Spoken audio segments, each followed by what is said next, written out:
On a vraiment vécu des moments très difficiles où on a eu du vent de face pendant plusieurs heures sur un lac déchaîné. On a souvent tendance à dire qu'un lac c'est moins dangereux qu'une rivière ou que la mer, mais je peux vous jurer que ça peut être bien le contraire. La Pagliolanta nous l'a bien prouvé.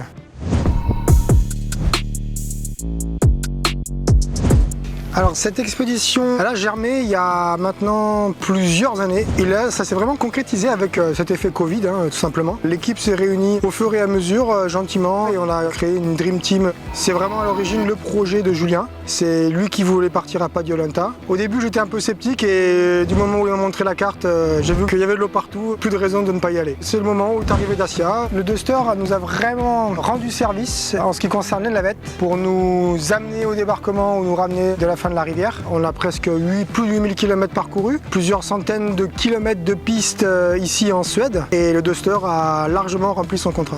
Le moment qui m'a le plus marqué dans ce trip, c'était vraiment lorsqu'on a croisé les premières rennes, signe qu'on arrivait officiellement en Laponie. Et après, la chose qui m'a vraiment plu dans cette expédition à Pagliolanta, la nature en elle-même, comme elle se présente en face de nous. On a vraiment rencontré tous les types de rivières qu'on puisse espérer rencontrer dans une vie de kayakiste. La rivière principale avec un petit peu moins de 20 mètres cubes et on a fini avec plus de 300 mètres cubes avec des pointes à largement 30 km/h. Donc tous ces petits affluents là qui sont venus grossir cette rivière là, à chaque fois ils ont eu un charme différent avec des technicités assez marquées pour pagayer. Donc c'était vraiment le challenge de Pagliolanta, de cette expédition.